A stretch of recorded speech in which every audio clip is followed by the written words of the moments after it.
beranikan diri untuk menoleh ke belakang. Bila aku toleh je kat belakang, rupanya lelaki yang tadi tu sekarang berdiri menghadap aku. Mata kita orang terus tengok ke butang lift.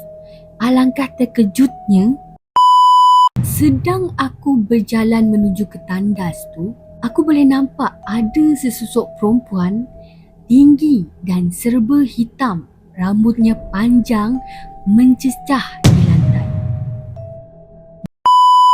Assalamualaikum and hello guys, welcome back to show my channel.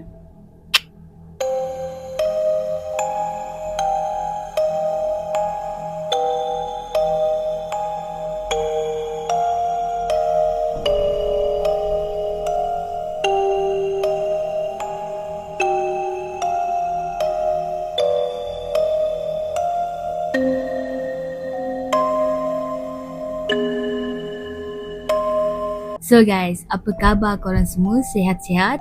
So, kalau sihat, Alhamdulillah. So, banyaknya so.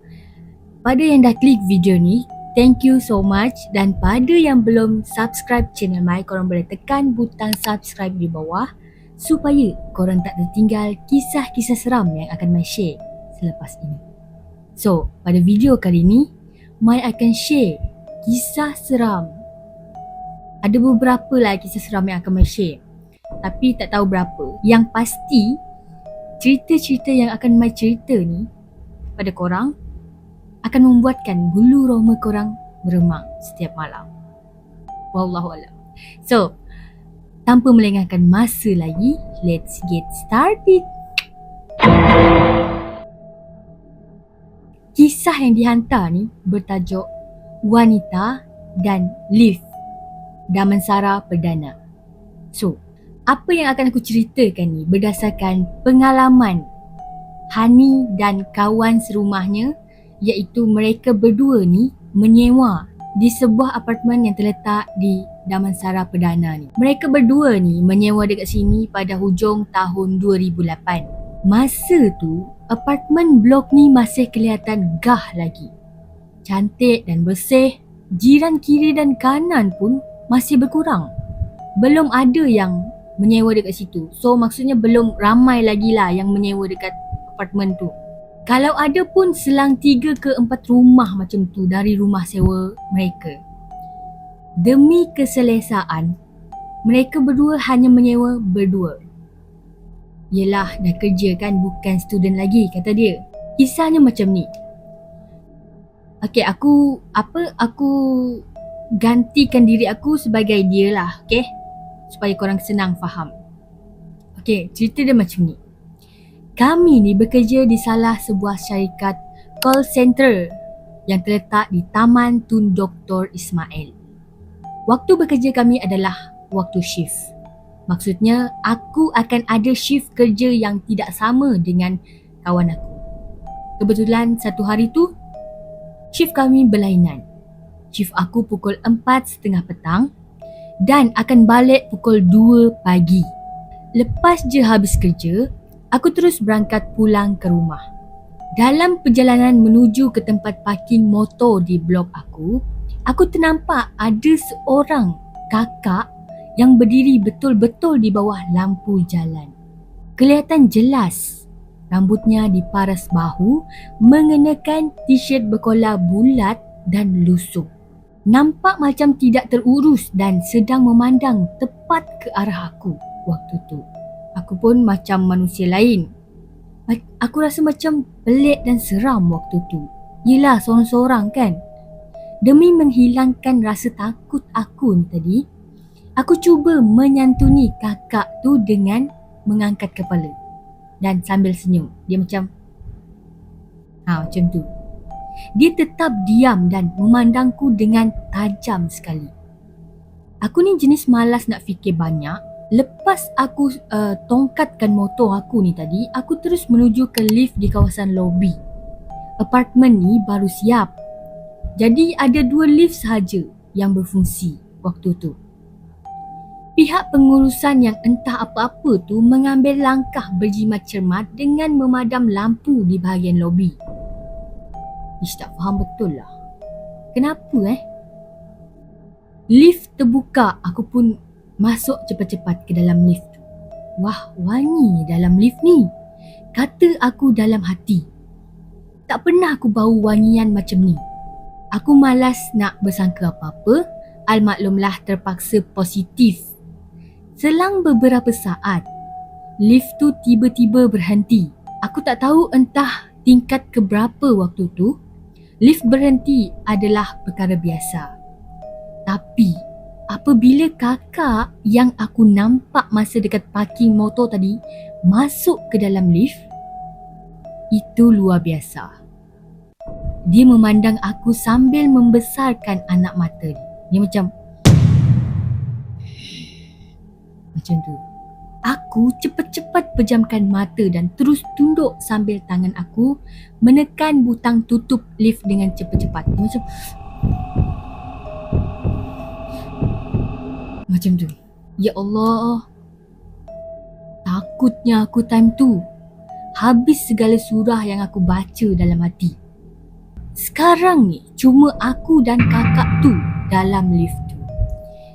Time tu aku hanya pejamkan mata aku, tapi aku dapat mendengar yang suara sayu dengan perlahan berkata, "Mana anak aku? Anak aku mana?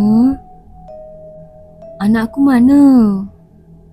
Mana anak aku?" Macam tu. Dia ulang-ulang sebut ayat tu.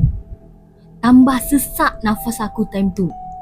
Dan aku time tu memang dah takut gila. Bulu roma aku semua naik. Memang meremang time tu. Dahlah ton suaranya sayu dan mendayu.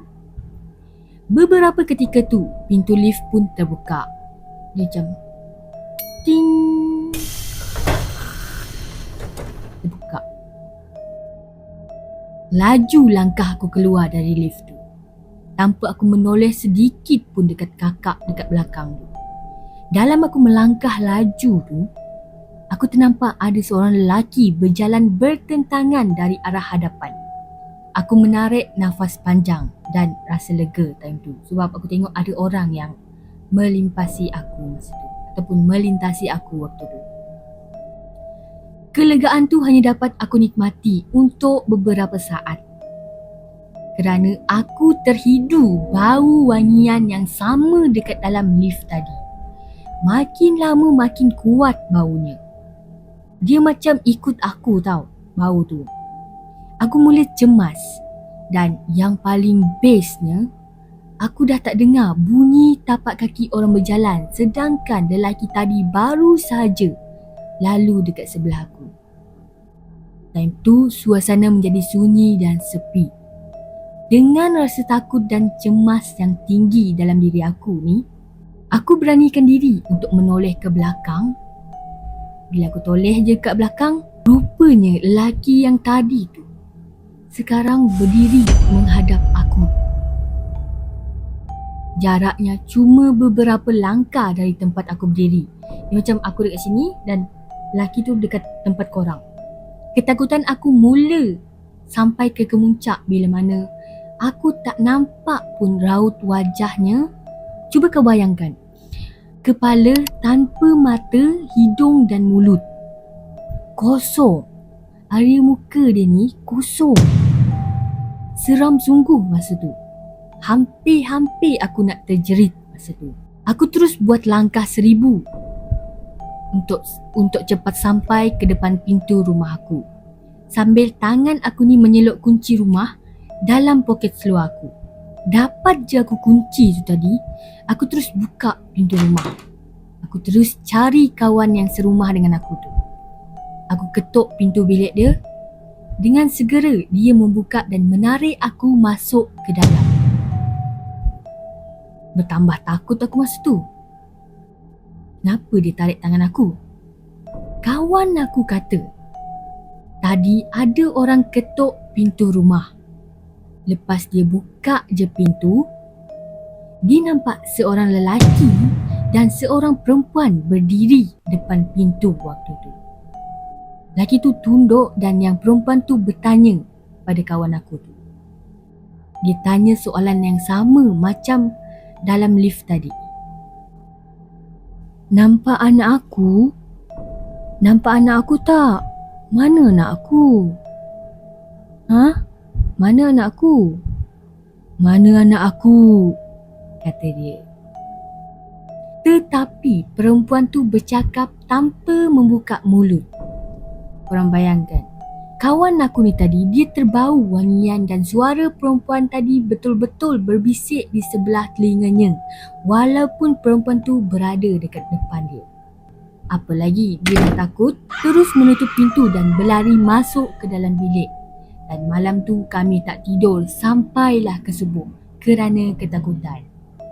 Bulan berikutnya lepas gaji, kami keluar dengan senang hati dari apartmen FD Damansara Perdana tu. So, sekian tamat cerita aku. So, itu saja kisah yang pertama pada video kali ini. So, kita ke next kisah pula. Kisah yang kedua ni pula bertajuk Lift Tingkat 4. Ni tempat lain lagi dan orang yang hantar cerita ni orang lain. Ini kisah pengalaman aku semasa naik lift di sebuah pasar raya.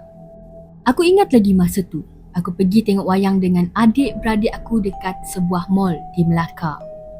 Tak perlulah aku sebut mall mana. Kalau korang nak tahu, masa tu aku pergi tengok wayang pada hari raya pertama. Keji gila kan? Orang pergi beraya, kita orang pergi tengok wayang. Masa tu pula cerita kuntilanak baru je masuk Pawaga. Memang ngam lah. Cerita tu lah yang kita orang decide untuk tengok. Sampai mall tu sekitar jam 10 pagi macam tu lah. Orang pun belum ramai lagi time tu sebab masih baru buka kan mall tu. Dan tambah lagi masa tu hari raya. Siapa je yang nak pergi mall pagi-pagi buta? Aku pergi tengok wayang ni berlima. 3 orang kakak aku dan abang aku. Panggung wayang mall tu dekat tingkat yang paling atas sekali iaitu tingkat 3.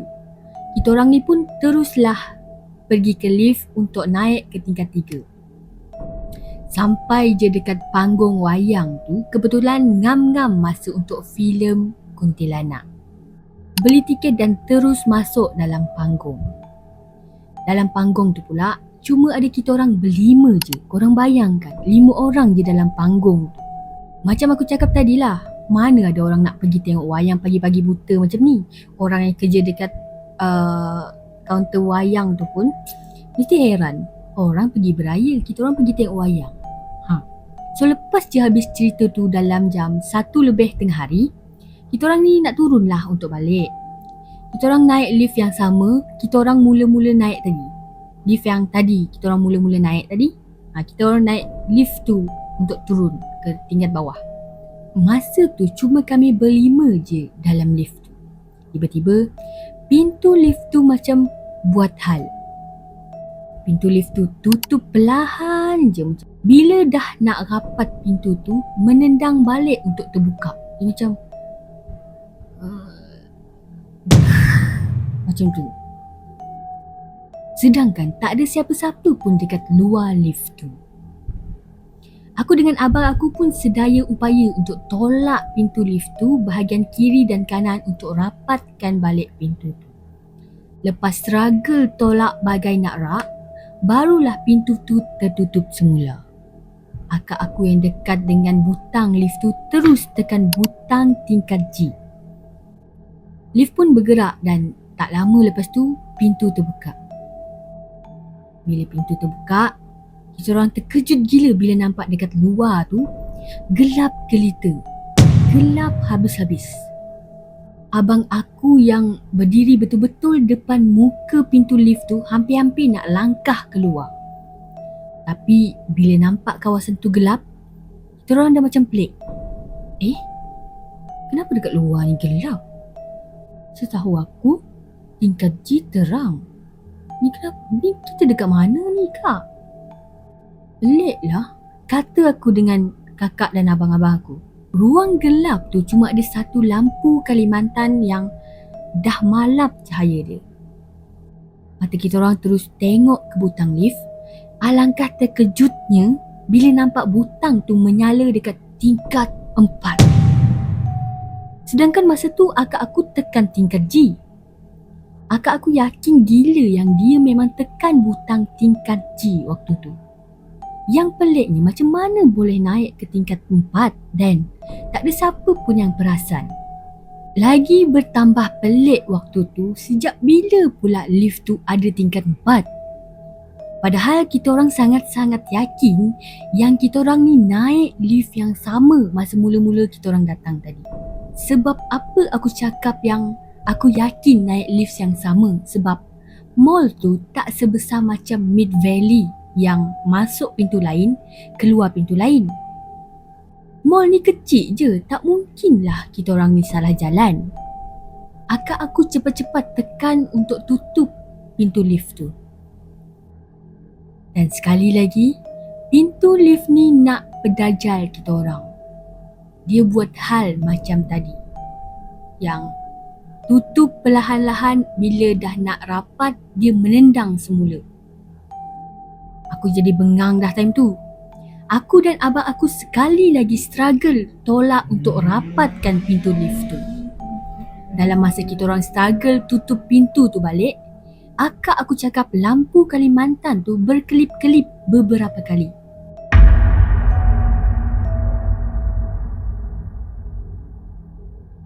Bila dah rapat, cepat-cepat tekan butang tingkat G.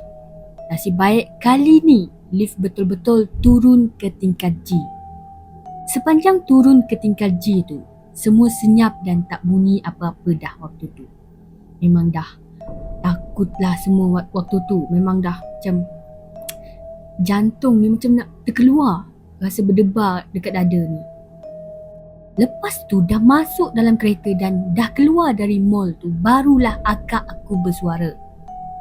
Aku yakin aku memang tekan tingkat G waktu tu.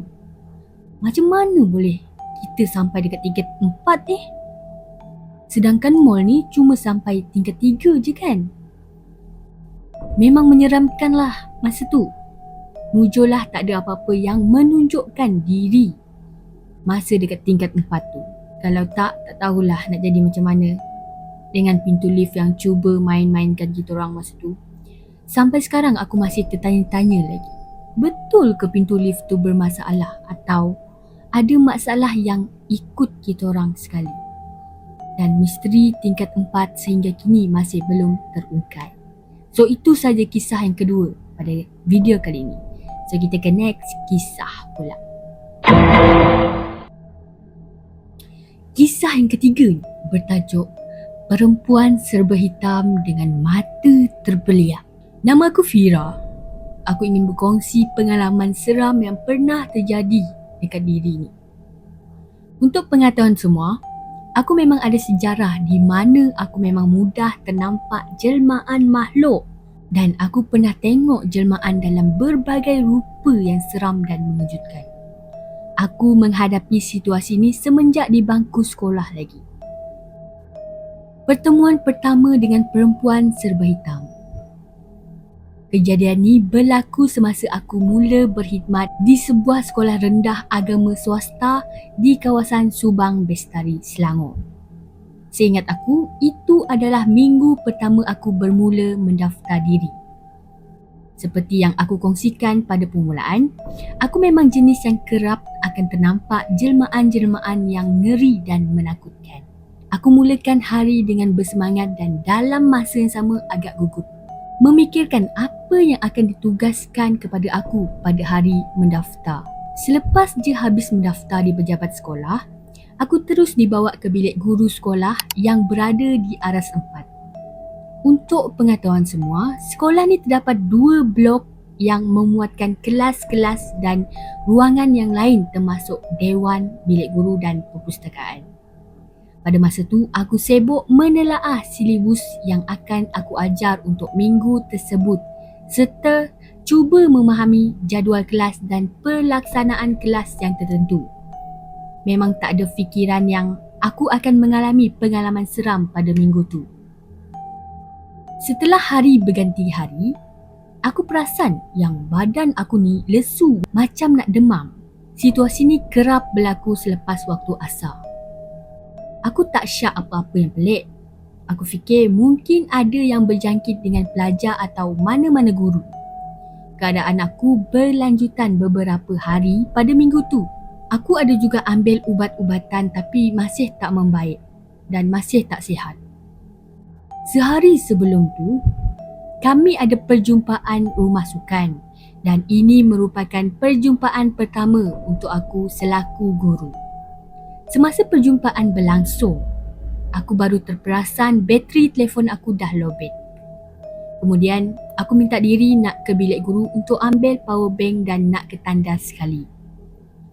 Time tu, aku berselisih dengan 2 orang guru masa nak ke bilik guru. 2 guru tu tanya pada aku dengan tiba-tiba, "Akak nak ke mana?" Tanya mereka. Aku cakaplah, aku nak ke bilik guru untuk ambil power bank kejap dan nak ke tandas sekali. Terpampang di muka mereka macam seolah-olah panik dan risau. Mereka kata pada aku, "Akak nak naik seorang ke?" Aku agak pelik time tu dengan pertanyaan mereka berdua tu. Tapi aku tak tanya kenapalah. Aku terus minta diri nak naik ke atas. Aku terus menuju dan masuk ke dalam lift. Sekolah tu ada lift Untuk pengetahuan korang, aku pun baru first time tahu yang sekolah ni ada lift. Wow. Okay, sambung. Aku pun terus menuju dan masuk ke dalam lift. Lift pun terbuka di aras 4 dan memang sunyi memandangkan semua murid dan guru ke perjumpaan rumah sukan tu tadi. Aku baru perasan situasi dekat situ rasa betul-betul tidak selesa. Terasa seperti angin memberat. Rasa vibe-vibe yang agak pelik dan seram.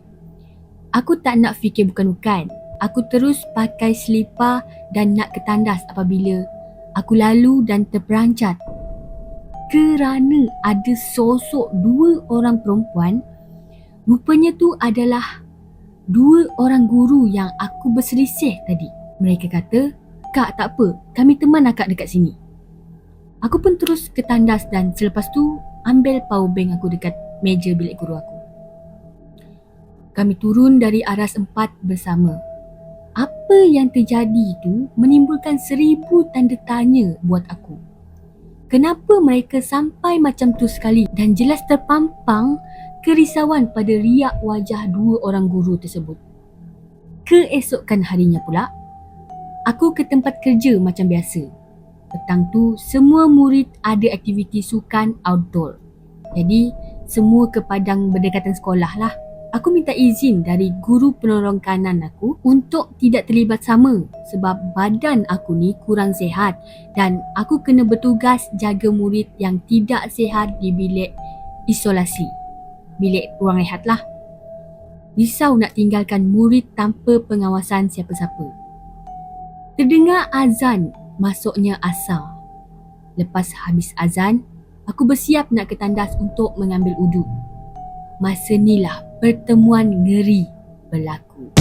Sedang aku berjalan menuju ke tandas tu, aku boleh nampak ada sesosok perempuan tinggi dan serba hitam, rambutnya panjang mencecah di lantai. Dia tengah memerhatikan aku sambil tersenyum dengan senyuman yang menakutkan serta matanya yang terbeliak. Korang bayangkan kalau korang di situasi cikgu ni. Time tu aku kuatkan semangat aku buat-buat tak nampak dia. Namun bila aku sampai je depan pintu tandas tu, aku boleh nampak dia menjengah dan kemudian menyorok. Dia macam tu. Kemudian dia menjengah balik. Seolah-olah main cak-cak dengan aku. Hanya Allah je tahu perasaan aku masa tu. Ya Allah. Lepas kejadian tu baru aku faham kenapa 2 orang guru sebelum ni tak bagi aku keseorangan di aras 4 waktu senja. Dan ada pengalaman dari guru lain diceritakan padaku. Ada seorang guru lelaki sebelum ni pernah buat rondaan waktu lewat petang di aras 4 dan masa dia nak ambil wuduk sama di tempat kejadian, ada kerusi kayu dari tempat makhluk tu menjelma dan menjengah tu, kerusi tersebut bergerak dengan sendirinya. Sehinggalah dia menjerit memanggil nama kawan sekerjanya yang lain dalam keadaan cemas. Sebenarnya sehingga sekarang aku masih nampak sosok perempuan serba hitam tu di aras empat tu. So itu saja kisah dari cikgu ni. Sekian, terima kasih. Apa pendapat korang tentang kisah cikgu ni tadi? Kalau korang di tempat cikgu ni, apa korang akan buat? So, terima kasih sebab dengar cerita aku sampai habis. So, pada korang yang suka video kali ni, korang jangan lupa like, komen and subscribe channel Mai, okay? Supaya korang tak tertinggal kisah-kisah seram yang akan Mai share selepas ini. So, pada korang yang suka kejam-kejam Mai dan tak suka cara penyampaian Mai nak ucapkan terima kasih juga sebab korang tengok dan korang komen dekat ruangan komen Mai. So, di sini Mai nak cakap, Mai tak nak tiru orang lain punya cara penceritaan dan Mai akan buat cara Mai sendiri dan semua orang tak sama. Kalau semua orang sama, korang nak tengok yang mana satu kan? Betul tak? So, tu je lah. So, pada yang dah support Mai dari dulu sampai sekarang, Mai nak ucapkan terima kasih banyak-banyak sebab korang sudi setia dengan Mai sampai sekarang. So, Assalamualaikum. Bye-bye.